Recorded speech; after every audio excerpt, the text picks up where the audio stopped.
Sincèrement, je suis persuadé et je suis touché au fond de moi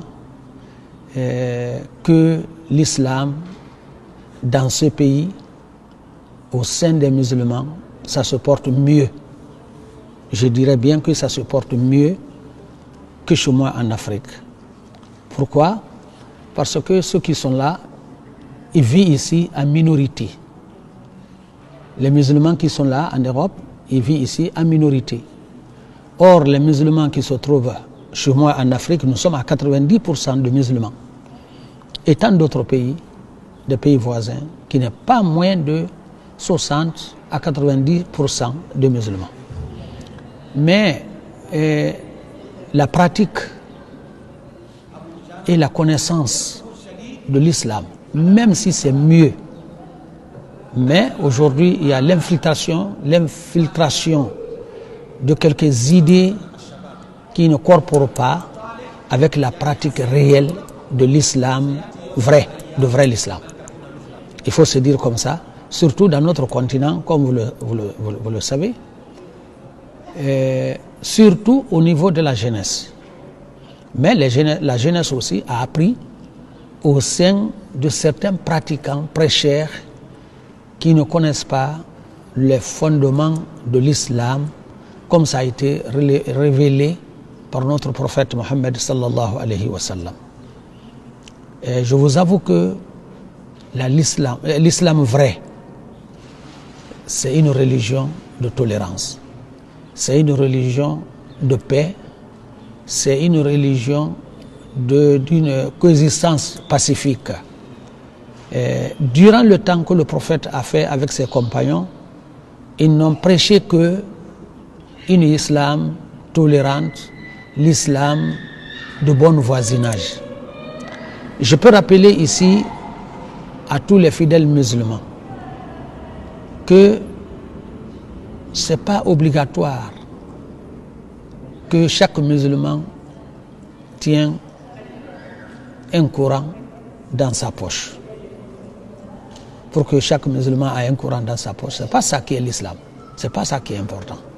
Ce qui est important est que chaque musulman a un verset coranique qui comporte la bonne moralité dans sa tête ou bien dans sa poche. C'est ça qui est important.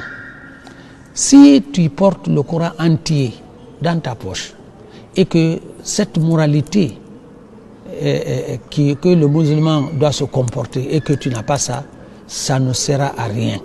Mais un seul verset coranique qui contient une bonne moralité de musulman, d'un croyant, de bon voisinage, de bon comportement, comment éviter les péchés avec ton voisin, avec ton co-religionnaire, avec ceux qui ne sont même pas avec toi dans la même religion, même si tu as ça, ça suffit pour un musulman.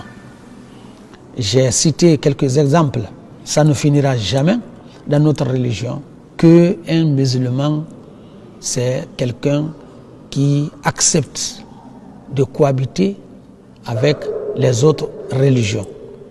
Au temps du prophète Mohammed, c'était ça la religion.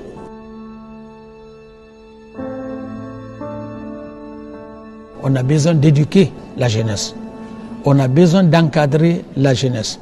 On a besoin de mettre en place des structures qui peuvent quand même garantir l'avenir de la jeunesse musulmane pour que les jeunes ne soient pas dérapés.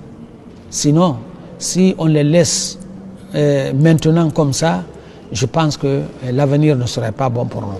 Moi, dans mon pays, qui est la République de Guinée, notre gouvernement, depuis 1976, a mis en place un département qui est chargé de coordonner tout ce qui est la religion dans notre pays. Alors, ce département, non seulement contrôle même les sermons du vendredi, parce que quand tu prends 12 000 mosquées, par exemple chez moi, 12 000 mosquées, 12 000 sermons fois 4, combien de musulmans vont écouter cela? Si ça c'est pas contrôlé, ça ne serait pas bon pour un pays.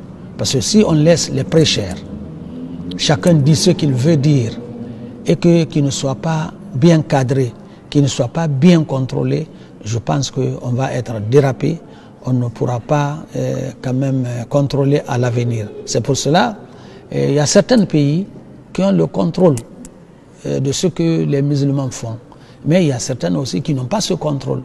Alors si ce n'est pas contrôlé, et si ce n'est pas bien organisé, on les laisse faire comme ils veulent, je pense que ça ne serait pas une bonne démocratie religieuse.